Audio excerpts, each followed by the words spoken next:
सायंकाळचे 7:30 झालेले आहेत. आकाशवाणीचे हे अकोला केंद्र आहे. FM 102.4 मेगाहर्ट्झवर प्रसारित करीत आहोत शेतकरी बांधवांसाठी कार्यक्रम किसान वाणी.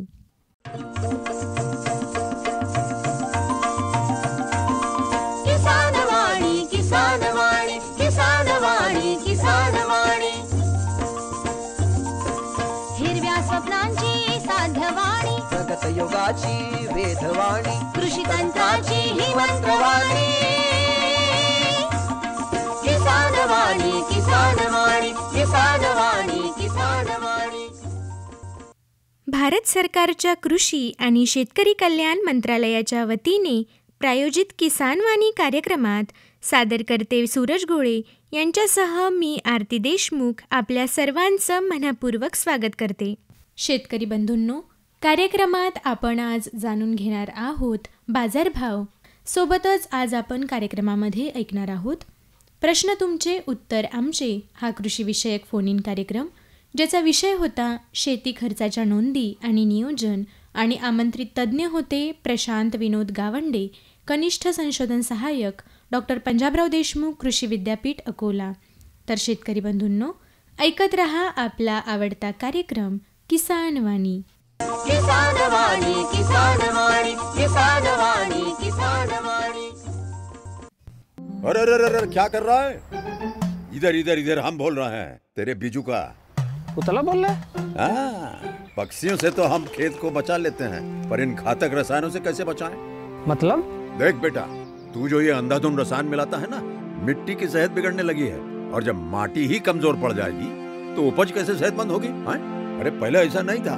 पूछना अपने बड़े बुजुर्गों से, कैसे फसल लहलहाती थी, शुद्धता झलकती थी. हाँ, माटी भी तंदुरुस्त और लोग भी. अरे अब पहली वाली बात कहाँ?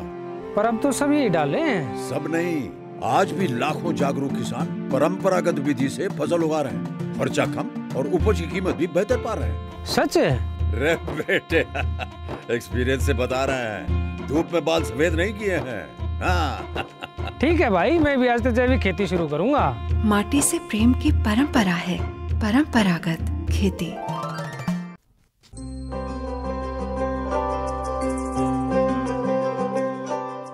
शेतकरी बंधूंनो, कार्यक्रमात सर्वप्रथम ऐकूया आजची कृषीवाणी. वाचक स्वर आहे संपदा ढोके यांचा. शेतकरी बंधू भगिनींनो, नमस्कार.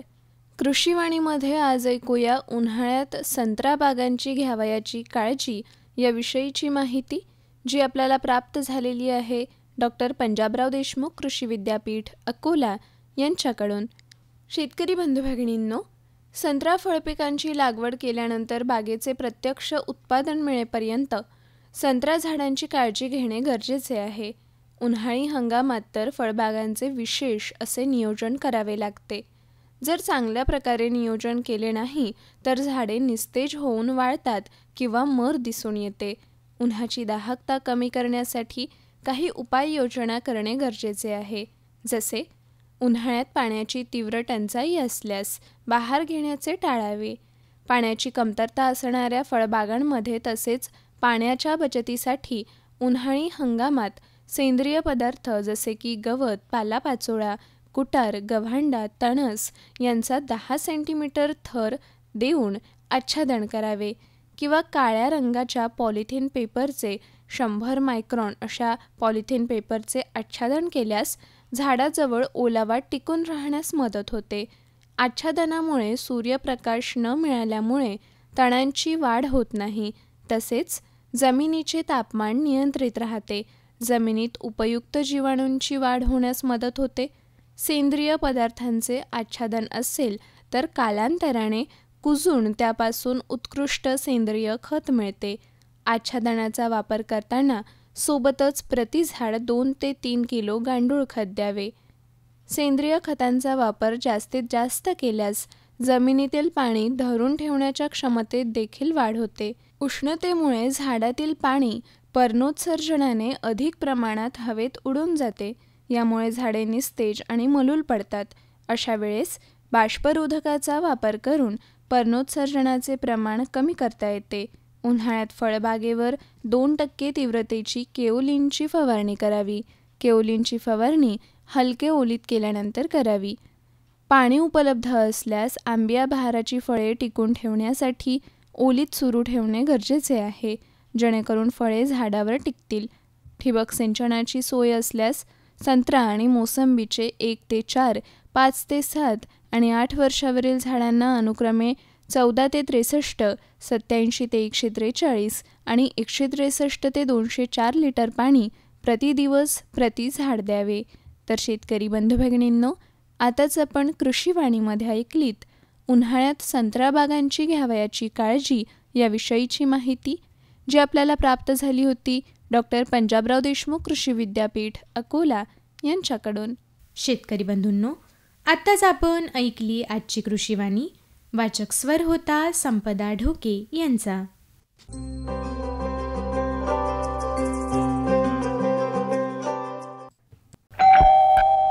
सर्वोत्कृष्ट शेतकऱ्याचा पुरस्कार मिळाला आहे हरीला.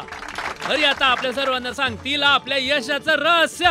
माझ्या शेतकरी बंधू आणि भगिनींनो, आपणही आपल्या शेतात चांगलं पीक घेऊ शकता. ते कसं? बस, जेव्हा काही समस्या असेल तेव्हा लगेच लावा हा नंबर 1800-180-1551. हा कोणाचा नंबर आहे भाऊ? शेतकरी कॉल सेंटरचा, जिथे तज्ञ आपल्याला शेतीच्या समस्येवर तोडगा सांगतील लगेच. अहो भाऊ, तज्ञ सारा वेळ थोडाच मिळणार आहे. नक्की मिळेल हो भाऊ. वर्षाचे 365 दिवस मिळेल, ते देखील सकाळी 6 ते रात्री 10 वाजेपर्यंत.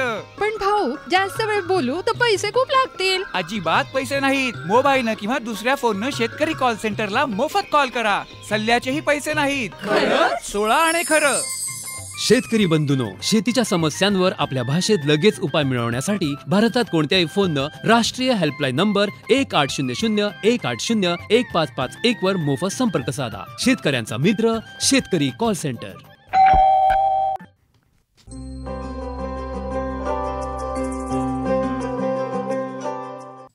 शेतकरी बंधूंनो, कार्यक्रमात यानंतर ऐकूया संत्रा फळ लागवड तंत्रज्ञान याविषयीची माहिती. ही माहिती प्राप्त झाली आहे डॉक्टर पंजाबराव देशमुख कृषी विद्यापीठ अकोला यांच्याकडून.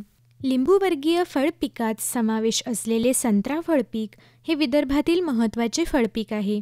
विदर्भातील नागपुरी संत्री ही आकर्षक रंग आणि आंबट गोड स्वादामुळे जगात प्रसिद्ध आहेत.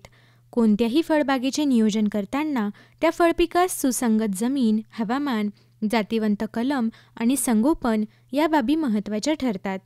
संत्रा फळबाग लागवड करण्यासाठी मध्यम काळी, पाण्याचा उत्तम निचरा होणारी 0.75 ते 1 मीटर खोलीची आणि त्याखाली कच्चा मुरुमाचा थर असणारी सामू 6.5 ते 7.5, चुनखडीची उपलब्धता 10% कमी, जमिनीची क्षारता 0.5 डेसिमल पर्यंत अशी जमीन लागवडीकरिता योग्य समजली जाते. पाण्याचा अयोग्य निचरा होणाऱ्या चोपण, खडकाळ, रेवाळ, पाणथळ आणि भारी जमिनी लागवडीस निवडू नये. जमिनीची खोली कमी असल्यास झाडाची योग्य प्रकारे वाढ होत नाही, कारण झाडांना अन्नद्रव्याचा संतुलित पुरवठा होत नाही. उन्हाळ्यात अशा जमिनीवरील झाडांना जास्त ताण बसून वाजवीपेक्षा अधिक फळधारणा होऊन काही कालावधीतच अशा झाडांची वाढ खुंटते. पाण्याचा योग्य निचरा होण्याकरिता बागेभोवती जमिनीच्या उतारानुसार 1 मीटर रुंद, 1 मीटर उंच खोल चर किंवा नाल्या करून घ्याव्यात. जमिनीची निवड केल्यानंतर उन्हाळ्यात खोल नांगरट करून कुळवाचा 2 ते 3 पाळ्या देऊन जमीन भुसभुशीत करून घ्यावी.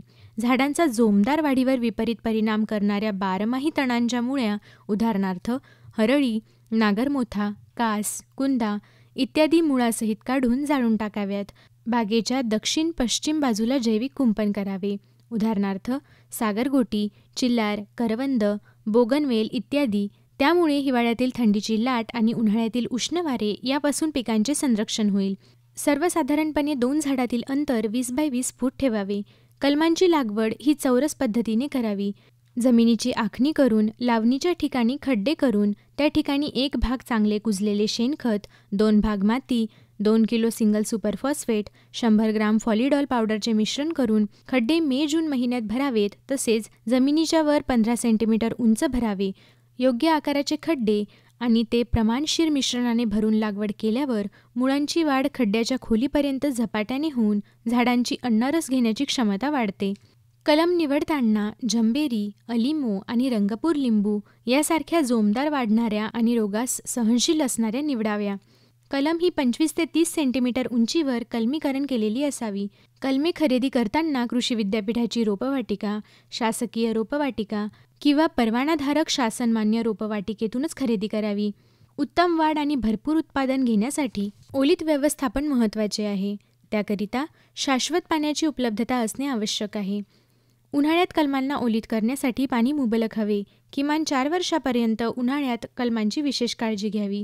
शेतकरी बंधूंनो, आत्ताच आपण ऐकली संत्रा फळ लागवड तंत्रज्ञान याविषयीची माहिती.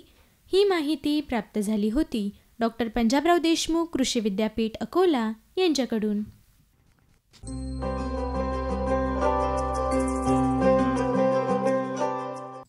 शेतकरी बंधूंनो, कार्यक्रमात यानंतर ऐकूया प्रश्न तुमचे उत्तर आमचे हा कृषीविषयक फोन इन कार्यक्रम, ज्याचा विषय होता शेती खर्चाच्या नोंदी आणि नियोजन, आणि आमंत्रित तज्ज्ञ होते प्रशांत विनोद गावंडे, कनिष्ठ संशोधन सहाय्यक, डॉक्टर पंजाबराव देशमुख कृषी विद्यापीठ अकोला. नमस्कार शेतकरी बंधूंनो, किसान वाणीमध्ये प्रश्न तुमचे उत्तर आमचे या कृषीविषयक फोन इन कार्यक्रमात सादरकर्ते सूरज गोळे यांच्यासह मी आरती देशमुख आपल्या सर्वांचं मनःपूर्वक स्वागत करते. शेतकरी बंधूंनो, शेतीच्या खर्चाची नोंद ठेवणे आणि नियोजन करणे हे यशस्वी शेती करण्याची जणू एक गुरुकिल्ली आहे. यामुळे शेतीतून होणारा फायदा किंवा तोट्याची कल्पना येते. यामुळे शेतकऱ्यांना त्यांच्या उत्पादन खर्चाचा आढावा घेता येतो आणि नफा वाढवण्याच्या दृष्टीने योग्य निर्णय घेता येतात. पण प्रश्न पडतो की हे नेमकं करायचं तरी कसं? आणि म्हणूनच आज आपल्याला शेती खर्चाच्या नोंदी आणि नियोजन या विषयावर मार्गदर्शन करण्यास स्टुडिओमध्ये उपस्थित आहेत प्रशांत विनोद गावंडे, कनिष्ठ संशोधन सहाय्यक, डॉक्टर पंजाबराव देशमुख कृषी विद्यापीठ अकोला. नमस्कार सर. नमस्कार मॅम. सर, सर्वप्रथम आमच्या शेतकरी बांधवांना शेतीचे नियोजन म्हणजे नेमकं काय याविषयी मार्गदर्शन करा. शेतीचे नियोजन म्हणजे निरनिराळ्या पर्यायी उत्पादनांविषयी शेतकऱ्यांना माहिती मिळते. शेतीचे नियोजन केल्यामुळे सध्याचे उत्पादन बद्दल व त्रुटीचे ज्ञान त्यांना मिळते. शेतकऱ्यांना आपल्या कर्जाविषयी कल्पना येते. शेतीचे नियोजन केल्यामुळे किंवा शेती खर्चाचे नियोजन केल्यामुळे शेतकरी आपल्या अपेक्षित उत्पन्नाची कल्पना घेऊन त्यावर शेतीतील पुढे गुंतवणुकीविषयी निर्णय घेऊ शकतात. त्याच्यानंतर शेतकऱ्यांकडे असलेल्या उपलब्ध साधनसामुग्रीचा तो पूर्णपणे व्यवस्थित वापर करू शकतो. हे सगळं फक्त शेतीचे नियोजन केल्यामुळे त्याला साध्य होते. सर, पुढचा महत्त्वाचा प्रश्न असा आहे की शेतीचा पर्यायी आराखडा कसा करावा. शेतीचा पर्यायी आराखडा शेतकऱ्याकडे असलेल्या जमीन, मजूर, पाणी, बैलजोडी व इतर साधनांचा कार्यक्षमपणे वापर होऊ शकेल असा असावा. पर्यायी पिकांचा आराखडा हा संतुलित असावा. म्हणजे शेतकऱ्यांना स्वतःच्या गरजा, जनावरांच्या गरजा व जमिनीची सुपीकता कायम ठेवणाऱ्या पिकांचा समावेश या आराखड्यामध्ये करावा. पर्यायी पिकांचा आराखडा हा लवचिक असावा, जेणेकरून आराखड्याची अंमलबजावणी करताना त्यामध्ये काही बदल करायचे असल्यास त्याला करता येईल. पर्यायी पिकांचा आराखडा हे पिकाची योजना समाविष्ट करताना त्या पिकाच्या विपणन व्यवस्थेचा विचार अवश्य करावा.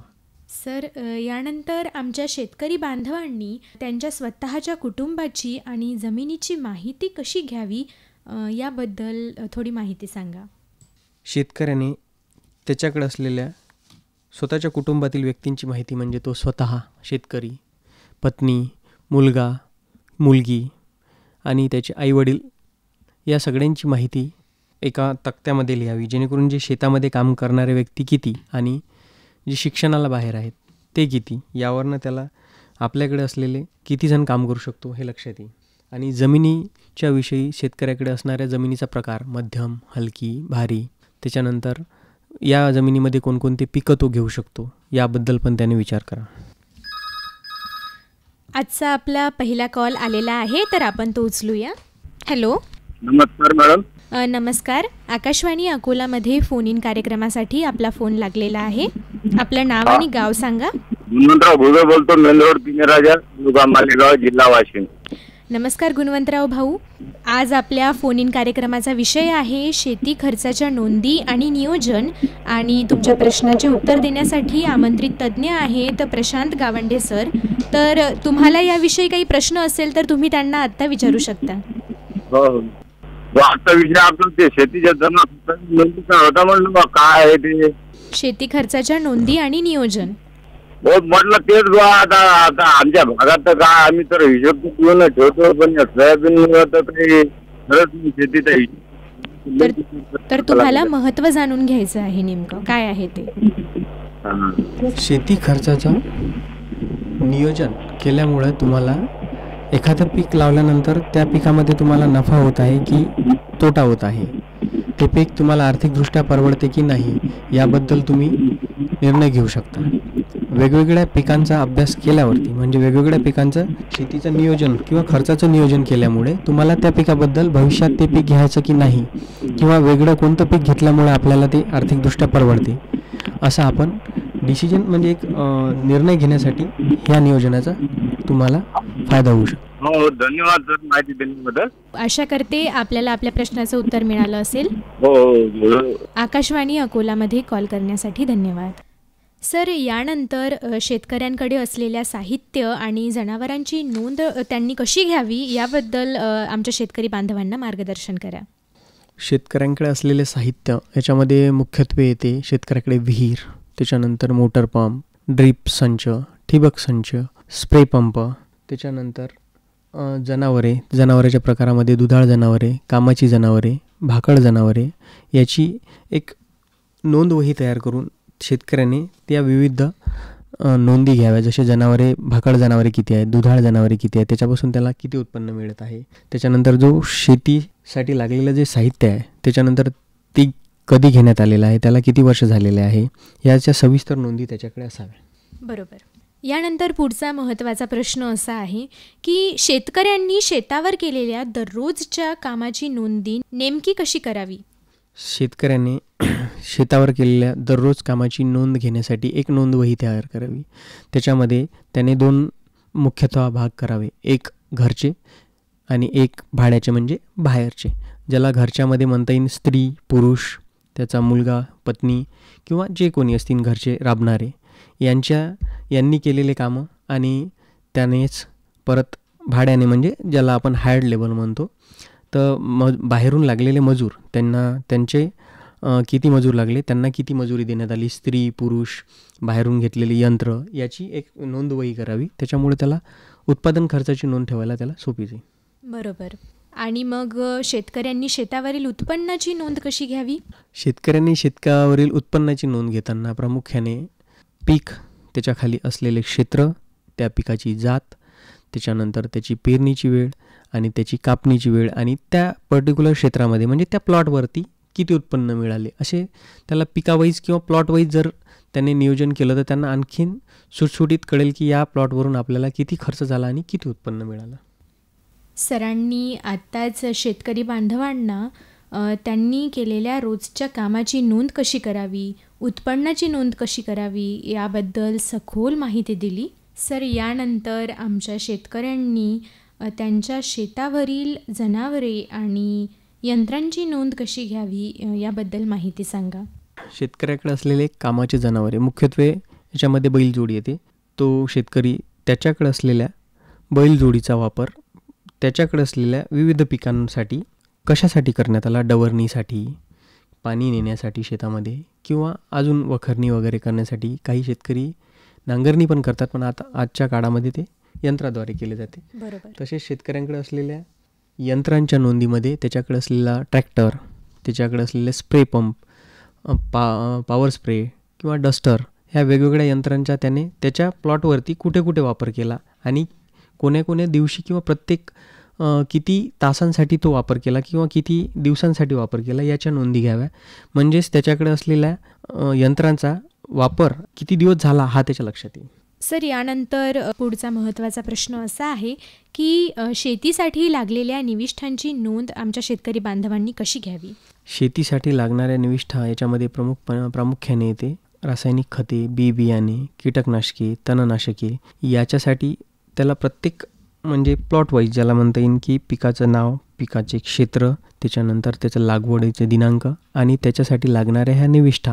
तर या पिकासाठी ह्या निविष्ठा लागल्या, सोयाबीन पिकाला कोणत्या निविष्ठा लागल्या, कपाशी पिकाला कोणत्या निविष्ठा लागल्या, तूर पिकाला कोणत्या निविष्ठा लागल्या, याची वेगवेगळी पिकवाईज जर त्यांनी नोंद घेतली तर त्याला निविष्ठांवरती झालेला खर्च किंवा निविष्ठांसाठी होणारा खर्च याचा एक अंदाज येतो आणि त्याची उपलब्धता कशी करावी ही नियोजन केल्यामुळे त्याच्या लक्षात येईल. तसेच निविष्ठा वापरल्यानंतर उर्वरित निविष्ठा ज्या म्हणजे बरेचसे खतं किंवा बरेचशा औषधं हे वापरल्यानंतर शिल्लक राहतात, तर त्याची पण नोंद असल्यामुळे त्याला ते परत विकत आणावं लागणार नाहीत आणि तेच निविष्ठा तो परत दुसऱ्या पिकासाठी पण वापरू शकतो. सर, यानंतर आमच्या शेतकऱ्यांनी शेतमाल विक्री आणि शेतविमाची नोंद कशी घ्यावी याबद्दल माहिती सांगा. प्रथम शेतमाल विक्री. शेतकऱ्याने एखाद्या म्हणजे त्याच्या शेतावरती उत्पादित झालेला शेतमाल विक्रीसाठी झालेल्या खर्चाची सविस्तर नोंद, त्याच्यामध्ये तो शेतमाल ज्या गावामध्ये तयार झाला, ज्या शेतामधून तयार झाला तिथून घरी आणण्याचा खर्च, त्याच्यासाठी लागलेले त्याला मेहनत, तास ज्याला म्हणता येईल आपण, त्याच्यानंतर परत तोच शेतमाल मार्केटला नेऊन विकण्यासाठी लागणारा खर्च, त्याच्यानंतर वाहतूक खर्च ज्याला म्हणता येईल, त्याच्यानंतर शेतमाल भरण्यासाठी काही मजुरांचा खर्च लागतो तो खर्चसुद्धा, आणि तिथे गेल्यानंतर त्याच्यावरती त्याच्याकडून वैयक्तिक खर्च होतो जसं चहा पाणी वगैरे या गोष्टींसाठी पण, कारण माल विकण्यासाठी भरपूर वेळ लागतो, दिवसभर लागतो, त्याच्यामुळे तो दिवसभर थांबावं लागतं. तर ह्या सगळा खर्च इत्थंभूत आणि त्या मालाला मिळालेला प्रत्यक्ष भाव विकायच्या वेळेस, आणि दुसरी महत्त्वाची गोष्ट ज्यावेळेस शेतकऱ्याचा माल तयार होतो त्यावेळेस त्याच्या मालाला जर मालामध्ये ओलावा जास्त असला तर भाव थोडा कमी राहतो, तर त्यामुळे जो काही भाव मिळेल त्या भाव आणि त्याला झालेला एकूण खर्च याची नोंद घेतली तर त्याला त्या प्लॉटवर झालेले एकूण उत्पन्न आणि प्रत्यक्ष विक्रीकडून मिळालेलं उत्पन्न याचा ताळेबंद ज्याला म्हणता येईल किंवा ताळा करता येईल, त्याच्यासाठी झालेला खर्च आणि त्या प्लॉटवरून मिळालेलं उत्पन्न. बरोबर. आणि पीक विमा. पीक विमा शेतकऱ्यांना शासनाकडून 1 रुपयामध्येच मिळतो, पण शेतकऱ्यांना संगणकाचं ज्ञान नसल्यामुळं त्यांना ते ग्राहक सेवा केंद्रावरती किंवा जिथे पीक विम्याची नोंद कम्प्युटरद्वारे पीक विमा काढून मिळतो अशा ग्राहक सेवा केंद्रावरती जाऊन ते त्यांच्याकडून काढून घेतात. यामार्फत त्यांना ग्राहक सेवा केंद्रांना काही पैसे द्यावे लागतात.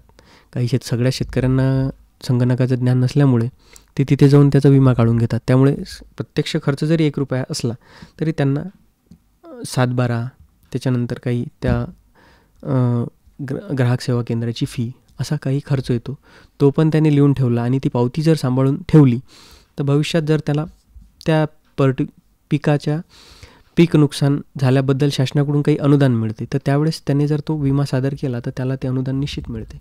बऱ्याचदा शेतकरी ते सांभाळून ठेवत नाहीत, त्यामुळे ते अनुदानास मुकतात. त्यामुळे पीक विमा काढणे, त्याच्यासाठी झालेला खर्च आणि त्यांच्या पावत्या पण सांभाळून ठेवणे हे पण एक शेतकऱ्याच्याच फायद्याची गोष्ट आहे. अगदी बरोबर. आणि शेवटी आमच्या शेतकरी बांधवांना उत्पादन खर्च काढण्यासाठी त्यांनी कोणत्या कोणत्या नोंदी घेतल्या पाहिजे याबद्दल सविस्तर सांगा. शेतकऱ्याकडून शेतमालाचा उत्पादन खर्च काढण्यासाठी प्रत्येक हंगामात घेतलेल्या पिकाची माहिती घ्यावी. जसं की खरीप हंगाम, रब्बी हंगाम आणि उन्हाळी हंगाम, त्याच्यामध्ये त्या शेताचा सर्वे नंबर, त्या पिकाचं नाव, त्या पिकाची जात, त्या पिकाखाली असलेलं क्षेत्र, पेरणीची तारीख. आता याच्यामध्ये शेतकऱ्याच्या कामाचे विवरण येते, म्हणजे पूर्व मशागत जसं की नांगरणी, वखरणी, जमीन तयार करणे, त्याच्यानंतर इतर बाबी, काडी कचरा वेचणे, शेणखत, सेंद्रिय खते टाकणे, त्याची वाहतूक करून शेतामध्ये आणणे, ते शेणखत पसरवणे, त्यानंतर पेरणी, त्या पिकाची पेरणी केली जाते यंत्राद्वारे. त्यानंतर गरज भासल्यास कधीकधी पाऊस वेळेत न आल्यामुळे दुबार पेरणी पण करावं लागते, त्याचा पण खर्च. त्याच्यानंतर आंतरमशागती, याच्यामध्ये निंदण आहे, डवरणी आहे व इतर खर्च. त्याच्यामध्ये रासायनिक खतं पेरणीच्या वेळीस टाकणे, बऱ्याच वेळेस पेरणी झाल्यानंतर मधातसुद्धा काही पिकांना खते टाकल्या जातात. त्यानंतर पीक संरक्षणामध्ये याच्यामध्ये तणनाशकाचा वापर होतो शेतकरी, त्याच्यासाठी तणनाशक आणण्यासाठी लागणारा खर्च, तो शेतामध्ये स्प्रे करण्यासाठी लागणारा खर्च, कीटकनाशकांचं पण त्यांना आणण्यासाठी लागलेला खर्च, स्प्रे करणे वगैरेसाठी लागलेला खर्च, जे यंत्र भाड्याने घेतलेलं असते त्याची मजुरी.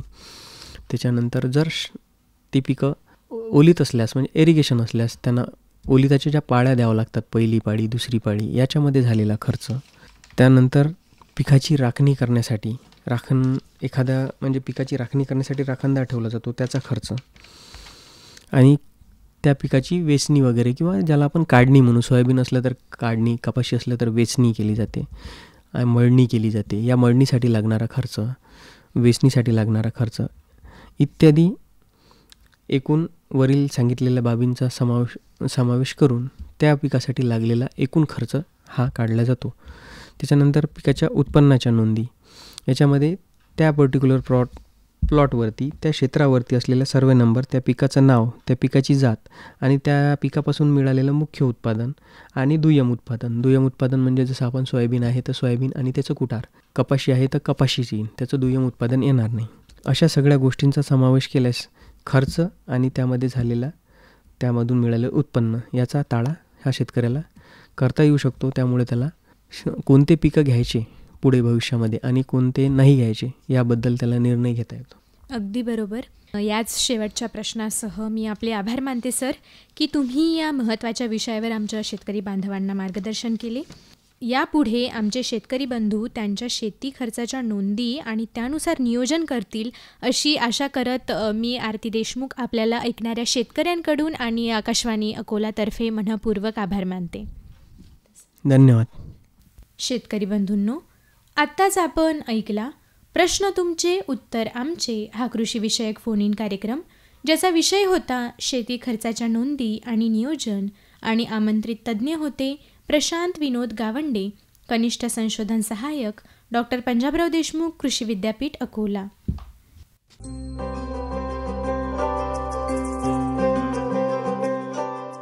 शेतकरी बंधूंनो, कार्यक्रमात यानंतर वेळ झालेली आहे बाजारभाव जाणून घेण्याची.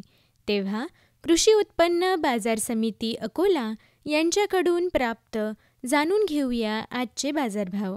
हे बाजारभाव कमीत कमी आणि जास्तीत जास्त अशा स्वरूपाचे असतील.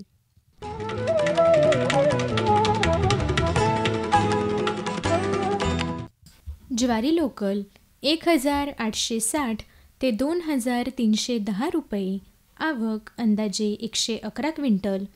गहू लोकल 2350 ते 3200 रुपये, आवक अंदाजे 175 क्विंटल. गहू शरबती 3200 ते 3650 रुपये, आवक अंदाजे 300 क्विंटल. हरभरा 4900 ते 5965 रुपये, आवक अंदाजे 659 क्विंटल. आणि सोयाबीन 3805 ते 4540 रुपये, आवक अंदाजे 503 क्विंटल. शेतकरी बंधूंनो, आत्ताच आपण जाणून घेतला आजचा बाजारभाव, जो आपल्याला प्राप्त झाला होता कृषी उत्पन्न बाजार समिती अकोला यांच्याकडून.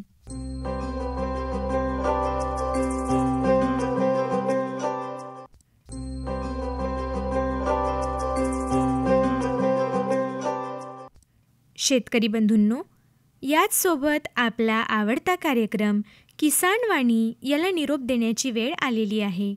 तेव्हा भारत सरकारच्या कृषी आणि शेतकरी कल्याण मंत्रालयाच्या वतीने प्रायोजित किसान वाणी कार्यक्रमात सादरकर्ते सूरज गोळे यांच्यासह मी आरती देशमुख आपली रजा घेते. नमस्कार.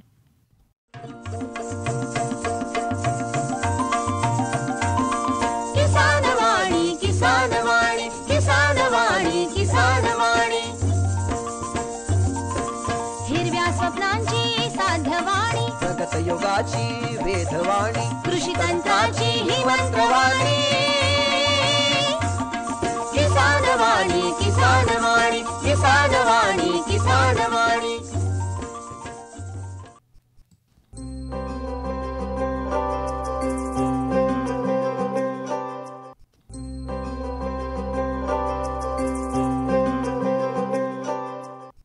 पाण्याचे करणे रक्षण, वसुंधरेचे करणे संरक्षण. जलसंपदा विभाग, महाराष्ट्र शासन, विदर्भ पाटबंधारे विकास महामंडळ यांच्या पुढाकाराने आयोजित 15 ते 30 एप्रिल जलव्यवस्थापन कृषी पंधरवाडा 2025. भूसंपादन आणि पुनर्वसन, अडचणी आणि निराकरण, जल पुनर्भरण, कालवा स्वच्छता अभियान, शेतकरी संवाद, पीक पद्धतीत बदल, उत्पादकता वाढ, पाण्याचे नियोजन, आपत्ती व्यवस्थापन, मार्गदर्शन, महिला मेळावा, संवाद, चर्चासत्र, कार्यशाळेचे आयोजन अशा अनेक कार्यक्रमांनी परिपूर्ण जलव्यवस्थापन कृषी पंधरवाडा. चला तर सहभागी होऊया, योगदान देऊया. पाण्यासाठी सारे एकत्र येऊया. विदर्भ पाटबंधारे विकास महामंडळ, अधीक्षक अभियंता, अकोला सिंचन मंडळ, अकोला.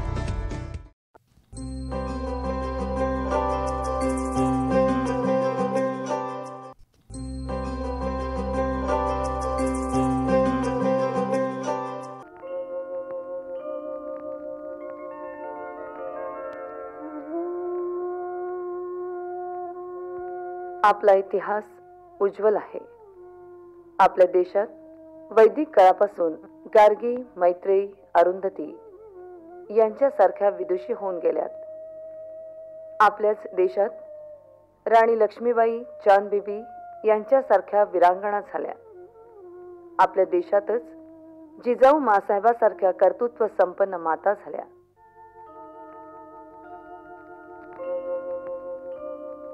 आणि आज जर आपण कन्याभ्रूण हत्या करायला लागलो तर आपल्याला अशा स्त्रीरत्न कुठून मिळतील? जरा विचार करा. आपलं भविष्य अंधकारमय करू नका. स्त्री, माता, मुलगी, पत्नी या आपल्या संस्कृतीच्या गौरव आहेत. त्यांची सुरक्षा, त्यांचा सन्मान हे आमचं आद्य कर्तव्य आहे.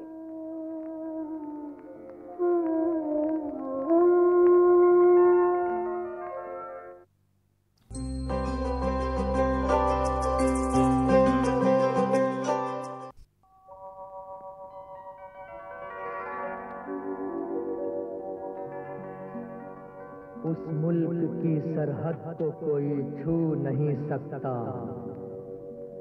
जिस मुल्क की सरहद की निगहबान है आंखें. सरहद्दीवर लढतो आहे जो, आपलं कर्तव्य पालन करतो आहे तो. त्याला नाही परवा कोसळत्या बर्फाची, धुमसत्या वादळांची. त्याला नाही तमा कोणत्याही संकटाची. धन्य आहे ती माता जिने आपल्या वीर पुत्राला मातृभूमीसाठी जन्म दिला.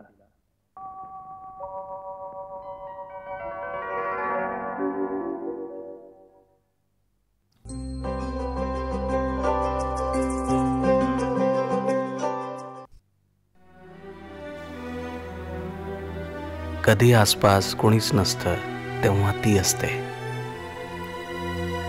जेव्हा भीतीचं काहूर उठतं तेव्हाही ती असते. कधी खडतर जीवन प्रवासामुळे मन विषण्ण होतं तेव्हाही ती असते.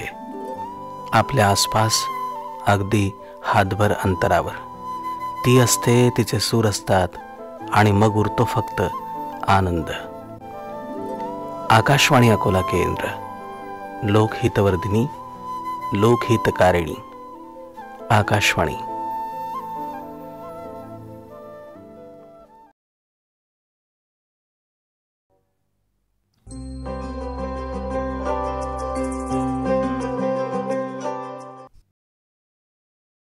वृक्षवल्ली आम्हा सोयरी वनचरे. संवर्धन करू वृक्षांचं, रक्षण करू कुटुंबाचं. झाडं लावा, झाडं जगवा. पक्षी सुस्वरे आळवीती. वृक्षवल्ली आम्हा सोयरी वनचरे.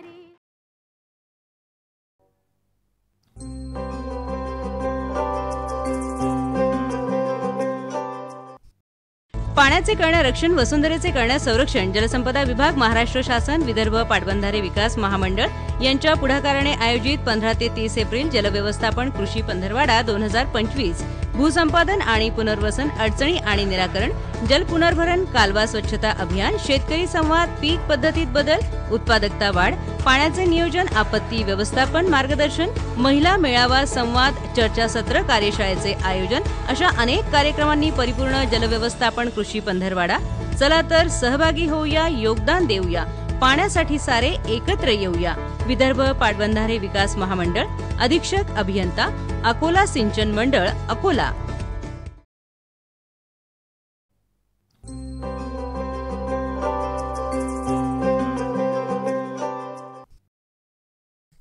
रसिक श्रोते हो, यानंतर ठीक 8:05 आकाशवाणीच्या मुंबई केंद्रावरून ऐकूया राष्ट्रीय मराठी बातम्या.